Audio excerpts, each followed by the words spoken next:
శ్రీ సాయినాథాయ నమః. 14వ అధ్యాయం ప్రస్తావన. నాందేడు పట్టణ నివాసియగు రతన్జీ దక్షిణ మీమాంస దక్షిణ గురించి ఇంకొక వర్ణన.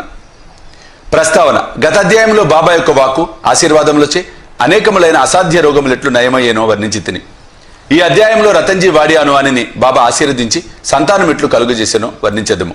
ఈ యోగేశ్వరుని జీవితం లోపల వెలుపల కూడా సహజముగా అత్యంత మధురముగా ఉండును. వారు నడిచినా భుజించినా మాట్లాడినా ఏ పని చేసినా అన్ని మధురముగా ఉండును. వారి జీవితము మూర్తిభవించిన ఆనందం. శ్రీ సాయి తన భక్తులు జ్ఞప్తియందుంచుకుని నిమిత్తము వారిని చెప్పిరి. భక్తులు చేయవలసిన పనులు అనేక కథలు రూపముగా బోధించితిరి. క్రమముగా అవి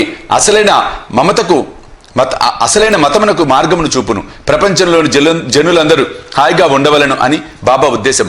కానీ వారు జాగ్రత్తగా ఉండి జీవితాశయము అనగా ఆత్మ సాక్షాత్కారము సంపాదించవలను అని వారి ఉద్దేశం. గత జన్మల పుణ్యం కొలది మనకు మానవ జన్మ లభించినది కాబట్టి దాని సహాయంతో భక్తిని అవలంబించి దానివల్ల జన్మరాహిత్యమును పొందవలను. కనుక మనం ఎప్పుడు బద్దకించరాదు. ఎల్లప్పుడూ జాగ్రత్తగా ఉండి జీవితాశయమును దాని ముఖ్యోద్దేశమైనను మోక్షమును సంపాదించవలను. ప్రతినిత్యము సాయి లీలలు విననుచో నీవు సాయిని చూడగలవు. నీ మనసున వారిని రాత్రింబగళ్ళు జ్ఞప్తియందుంచుకొనుము. ఈ ప్రకారము సాయిని అవగాహనం చేసుకొనచో నీ మనసులోని చాంచల్యమంతయు పోవును. ఇటులనే కొనసాగిన ఎడల తుదకు శుద్ధ చైతన్యం నందు కలిసిపోవుదువు. నాందేడు పట్టణ నివాసియగు రతన్జీ. ఇక ఈ అధ్యాయం ముఖ్య కథను ప్రారంభించదుము. నైజాం ఇలాకాలోని నాందేడులో పార్సీ వర్తకుడు ఒకడు ఉండెను. అతని పేరు రతన్జీ షాపూర్జీ వాడియా. అతడు చాలా ధనము ఆర్జించెను. పొలములు తోటలు సంపాదించెను. పశువులు బండ్లు గుర్రములు మొదలగు ఐశ్వర్యములతో తొలతూగుచుండెను. బయటకు చూచుటకు చాలా సంతోషంగా ఉండేవాడు. కానీ లోపల వాస్తవంగా అట్లుండేవాడు కాడు. ఈ లోకం నందు పూర్తి సుఖముగా ఉన్నవారు ఒక్కరూ లేరు. ధనికుడు రతన్జీ కూడా ఏదో చింతతో ఉండెను. అతడు ఔదార్యం గలవాడు. దాన ధర్మములు చేయవాడు. పేదలకు అన్నదానం వస్త్రదానం చేయుచుండేవాడు. అందరికి అన్ని విధముల సహాయం చేసేవాడు. చూసిన వారందరూ అతడు మంచివాడు సంతోషముగా ఉన్నాడని అనుకోనిది. కానీ రతన్జీ చాలా కాలం వరకు సంతానం లేకపోవచ్చే నిరుత్సాహి అయి ఉండెను. భక్తి లేని హరికథ వలె, వరుస లేని సంగీతం వలె, జంధ్యం లేని బ్రాహ్మణుని వలె, ప్రపంచ జ్ఞానం లేని శాస్త్రవేత్త వలె, పశ్చాత్తాపము లేని యాత్ర వలె, కంఠాభరణం లేని అలంకారం వలె రతన్జీ జీవితము పుత్ర సంతానం లేక నిష్ప్రయోజనముగా కళావిహీనముగా ఉండెను. రతన్జీ ఎల్లప్పుడూ ఆ విషయం గురించి చింతించుచుండెను. రతన్జీ తనలో తాను ఇట్లా అనుకున్నాను, భగవంతుడు ఎన్నడైనను సంతృష్టి చెంది పుత్ర సంతానము కలుగచేయడా. మనసునందలి ఈ చింతతో అతడు ఆహారం అందు రుచి కోల్పోయాను. రాత్రింబవళ్ళు తనకు పుత్ర సంతానం కలుగునా లేదా అని ఆతురతతో ఉండివాడు. దాస్కర్ మహారాజు నందు గొప్ప గౌరవం కలిగినవాడు. ఒకనాడు దాస్కర్ మహారాజును కలిసి ఆయనతో తన మనసులోని కోరికను చెప్పాను. దాస్కర్ అతనికి షిరిడీకి వెళ్ళమని సలహా ఇచ్చాను. బాబాను దర్శించమనెను. బాబా ఆశీర్వాదము పొందుము అనెను. సంతానం కొరకు వేడుకొనమనెను. రతన్జీ దీనికి సమ్మతించెను. షిరిడీకి వెళ్ళి నిశ్చయించుకున్నాను. కొన్ని దినముల తర్వాత షిరిడీకి వెళ్ళాను. బాబా దర్శనం చేశాను. బాబా పాదముల మీద పడెను. ఒక బుట్టలో చక్కని పూలమాలను తెచ్చి దానిని బాబా మెడలో వేసి ఒక గంపతో పండ్లను బాబాకు సమర్పించాను. మిక్కిలి వినయ విధేయతలతో బాబా దగ్గర కూర్చొని ఇట్లు ప్రార్థించాను. కష్టదశలో ఉన్న వారు అనేక మంది నీ దర్శనముకు రాగా వారిని వెంటనే రక్షించి కాపాడదువు. ఈ సంగతి విని నీ పాదములను ఆశ్రయించితిని కనుక దయవుంచి నాకు ఆశాభంగము కలుగ చేయకుము. బాబాకు 5 రూపాయల దక్షిణ ఇవ్వవలెనని రతన్జీ తన మనసులో తలచెను. బాబా అతనిని 5 రూపాయల దక్షిణ కోరి అతడు ఆ పైకము ఇచ్చినంతలో తనకు 3:14 అంతకు పూర్వమే ముట్టినదని కావలసిన 1:20 మాత్రమే ఇమ్మనను. ఇది వినిన రతన్జీ మిగుల ఆశ్చర్యపడిను. బాబా ఆడిన మాటలను రతన్జీ గ్రహించలేకపోయాను. కానీ బాబా పాదముల వద్ద కూర్చుండి మిగతా దక్షిణ ఇచ్చాను. తాను వచ్చిన పని అంతయు బాబాకు విన్నవించి తనకు పుత్ర సంతానము కలుగ చేయమని వేడెను. బాబా మనసు కరిగెను. దిగులు పడకు, నీ కీడు రోజులు ముగిసినవి. అల్లా నీ మనసులోని కోరికను తప్పక నెరవేర్చును అని చెప్పాను. బాబా వద్ద సెలవు పుచ్చుకొని రతన్జీ నాందేడు వచ్చాను. దాస్కన్కు షిరిడీలో జరిగిన వృత్తాంతము తెలిపాను. అంతయు సవ్యముగా జరిగినని, బాబా దర్శనము వారి ఆశీర్వాదము ప్రసాదము లభించినని, ఒక్కటి మాత్రమే తనకు బోధపడని సంగతి కలదని అనెను. తమకు అంతకుముందే 3:14 ముట్టినవని బాబా ఆడిన మాటలకు అర్థమేమి అని అడిగాను. అంతకు మునుపు ఎప్పుడు షిరిడీ వెళ్ళి ఉండలేదే. నా వల్ల బాబాకు 3:14 ఎట్లు ముట్టెను అని దాస్కన్ కూడా ఒక చిక్కు సమస్యగా తోచెను. దానిని గూర్చి కొంతసేపు ఆలోచించెను. కొంతకాలం పిమ్మట అతనికే దాని వివరమంతయు తట్టెను. మౌలానా సాహెబ్ మహాత్ముని రతన్జీ అంతకు మునుపు సత్కరించిన విషయం జ్ఞాపకం వచ్చాను. నాందేడులో మౌలానా సాహెబ్ గురించి తెలియని వారు లేరు. వారు నెమ్మదైన యోగి. రతన్జీ షిరిడీకి పోవ నిశ్చయించెను. ఈ మౌలానా సాహెబ్ ఈ మౌలానా సాహెబ్ రతన్జీ ఇంటికి వచ్చాను. ఆనాటి ఖర్చు సరిగ్గా ₹3.14 ఒకటి చూచి అందరు ఆశ్చర్యపడిరి. అందరికీ బాబా సర్వజ్ఞుడని స్పష్టమైనది. వారు షిరిడీలో ఉన్నప్పటికీ దూరంలో ఏమి జరుగుచుండునో వారికి తెలియను. లేనిచో మౌలానా సాహెబ్కి ఇచ్చిన ₹3.14 సంగతి బాబాకి ఎట్లు తెలియగలదు? వారిద్దరు ఒకటే అని గ్రహించితిరి. దాస్కను చెప్పిన సమాధానంకు రతన్జీ సంతృష్టి చెందెను.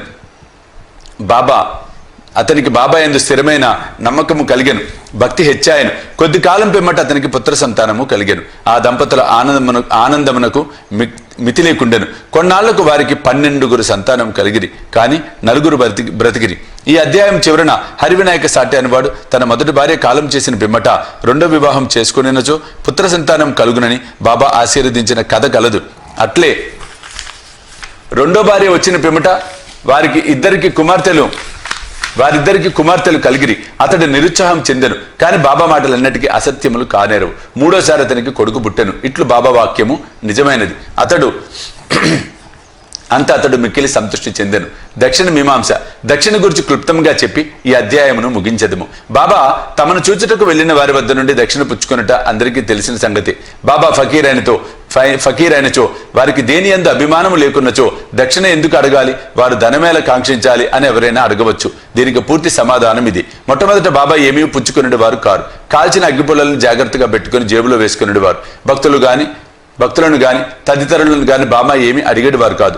ఎవరైనా ఒక కాని గాని 2 కానులు గాని ఇచ్చినచో వానితో నూనె పొగాకు కొనేవారు. బీడి గాని చిలుము గాని పీల్చేవారు. రక్త హస్తములతో యోగులను చూడరాదని కొందరు 1 గాని 2 గాని పైసలను బాబా ముందర పెట్టేవారు.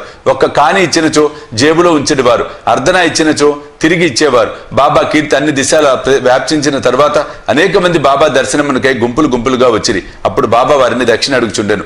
దేవుని పూజ యందు బంగారు నాణెం లేనిదే ఆ పూజ పూర్తి కాదు అని వేదం చెప్పుచున్నది. దేవుని పూజ యందు నాణెం అవసరమైనచో యోగుల పూజలో మాత్రము ఏల ఉండరాదు. శాస్త్రంలో కూడా ఏమని చెప్పబడినదో వినుడు. భగవంతుని, రాజును, యోగిని, గురువుని దర్శించుటకు పోవునప్పుడు రిక్త హస్తాలంటే ఖాళీ హస్తాలతో పోరాదు. నాణెము గాని డబ్బు గాని సమర్పించవలెను. ఈ విషయం గురించి ఉపనిషత్తులు ఏమని ఘోషించుచున్నవో చూసేదము.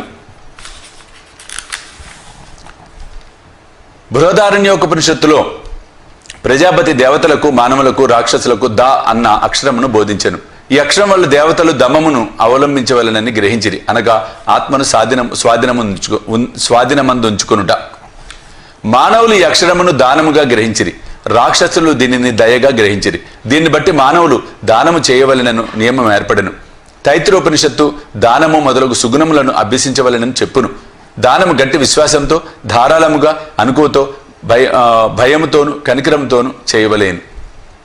భక్తులకు దానము గురించి బోధించుటకు, ధనమందు వారికి గల అభిమానము పోగొట్టుటకు, వారి మనములను శుభ్రపరచుటకు బాబా దక్షిణ అడుగుచుండెను. కానీ ఇందులో ఒక విశేషం ఉన్నది. బాబా తాము పుచ్చుకొనున్న దానికి 100 రెట్లు తిరిగి ఇవ్వవలసి వచ్చుచుండెను.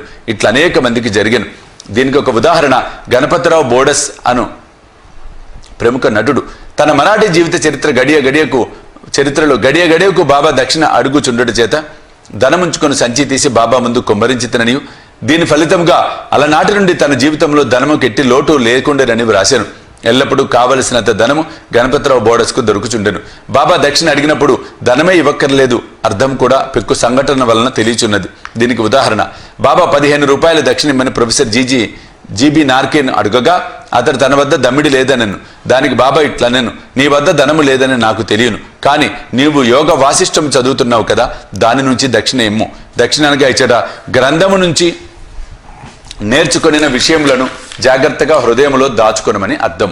ఇంకొకసారి తర్కడ్ భార్యను ₹6 దక్షిణ ఇమ్మని అడిగాను. తన వద్ద లేదు అని చెప్పుటకు మిగులు చిన్నబోయాను. అప్పుడు అక్కడే ఉన్న ఆమె భర్త బాబా వాకులకు అర్థము చెప్పాను. ఆ 6 శత్రువులను తమకు పూర్తిగా సమర్పించవలను అరిషడ్ వర్గాలు అని బాబా భావమని అతడు భార్యకు చెప్పాను. దానికి బాబా పూర్తిగా సమ్మతించాను.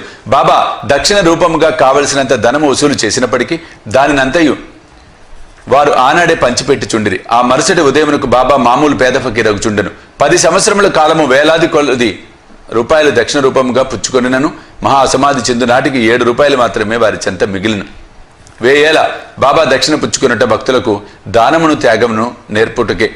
దక్షిణ గురించి ఇంకొక వర్ణన. బీబీ దేవ్ ఠానావాసి, ఉద్యోగ విరమణ చెందిన మామలతదారు. బాబా భక్తుడు. దక్షిణ గురించి ఆయన సాయిలీల మాసికలో ఈ విధంగా రాశాను.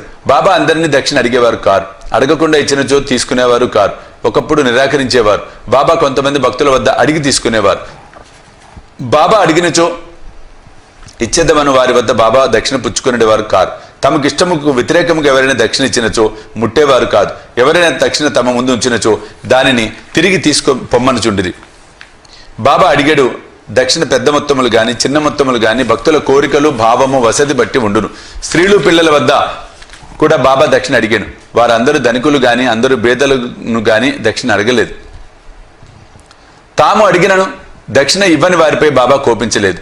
ఎవరి ద్వారానైనాను భక్తులు దక్షిణ పంపించినచో తెచ్చిన వారు దాన్ని మరచినప్పుడు వారికి దానిని జ్ఞప్తికి తెచ్చి ఆ దక్షిణ తీసుకునేవారు. ఒక్కొక్కప్పుడు చెల్లించిన దక్షిణ నుంచి కొన్ని రూపాయలు తిరిగి ఇచ్చి పూజలో పెట్టుకోమనేవారు. దీని వలన భక్తునికి మిక్కిలి ప్రయోజనం కనిపించను. అనుకున్న దానికంటే ఎక్కువ ఇచ్చినచో కావలసిన దాన్నే ఉంచుకొని మిగతా దాన్ని తిరిగి ఇచ్చి వేయుచుండిరి. ఒక్కొక్కప్పుడు భక్తులు కొనిన దానికంటే ఎక్కువగా ఇవ్వమనుచుండేవారు. లేదనినచో ఎవరి వద్దైనా బదులు పుచ్చుకున్నామని అడిగి తీసుకున్నామని ఇవ్వమనుచుండిరి. కొందరి వద్ద నుంచి ఒకే రోజు 3-4 సార్లు దక్షిణ అడిగిరి. దక్షిణ రూపంగా వసూలైన పైకం నుంచి కొంచెం మాత్రమే చిలుమునకు దుని కొరకు ఖర్చు పెట్టుచుండిరి. మిగతా దానినంతయు బేదలకు దానం చేయుచుండేవారు. 50 రూపాయల మొదలు 1 రూపాయి వరకు ఒక్కొక్కరికి నిత్యదానం చేయుచుండేవారు. షిరిడి సంస్థానంలో ఉన్న విలువైన వస్తువులన్నీ రాధాకృష్ణమాయి సలహాచే భక్తులు తెచ్చి ఇచ్చిరి. ఎవరైనా విలువైన వస్తువులు తెచ్చినచో బాబా వారిని తిట్టేవారు. నానాసాహెబ్ చంద్రకర్తో తన ఆస్తినంతయు ఒక కౌపీనము, విడిగుడ్డ, ఒక కఫిని, తంబిరేలు గ్లాసు మాత్రమే అని అయినప్పటికీ భక్తులకు అవసరమైన నిష్ప్రయోజనమైన విలువైన వస్తువులు తెచ్చుచున్నారని అనుచుండేవారు. మన పారమార్థికమునకు ఆటంకములు 2 కలవు. మొదటి స్త్రీ, రెండవ ధనం. షిరిడిలో బాబా ఈ 2 సంస్థలను నియమించి ఉన్నారు. అందొకటి దక్షిణ, రెండోది రాధాకృష్ణమాయి. తన భక్తులు ఈ రెండింటిని ఎంతవరకు విడిచిపెట్టిరో పరీక్షించుటకై బాబా వీనిని నియమించెను. భక్తులు రాగానే దక్షిణ పుచ్చుకొని బడికి పంపుచుండిరి. ఈ 2 పరీక్షలకు తట్టుకొనచో అనగా కనకమునందు కాంతయందు అభిమానము పోయినదని నిరూపించినప్పుడే బాబా దయ వలన ఆశీర్వాదం వలన వారి పారమార్థిక ప్రగతి శీఘ్రమగుట దృఢపడుచుండెను. భగవద్గీతలోను ఉపనిషత్తులోను పవిత్రమైన స్థలములందు పవిత్రునికి ఇచ్చిన దానము ఆ దాత యొక్క యుగక్షేమములకు అధికంగా తోడ్పడినని తెలియచున్నది. షిరిడి కన్నా పవిత్రమేది, అందున్న దైవం సాయిబాబా కన్నా మిన్నెవరు. 14వ అధ్యాయం సంపూర్ణం. సద్గురు శ్రీ సాయినాథార్పణమస్తు.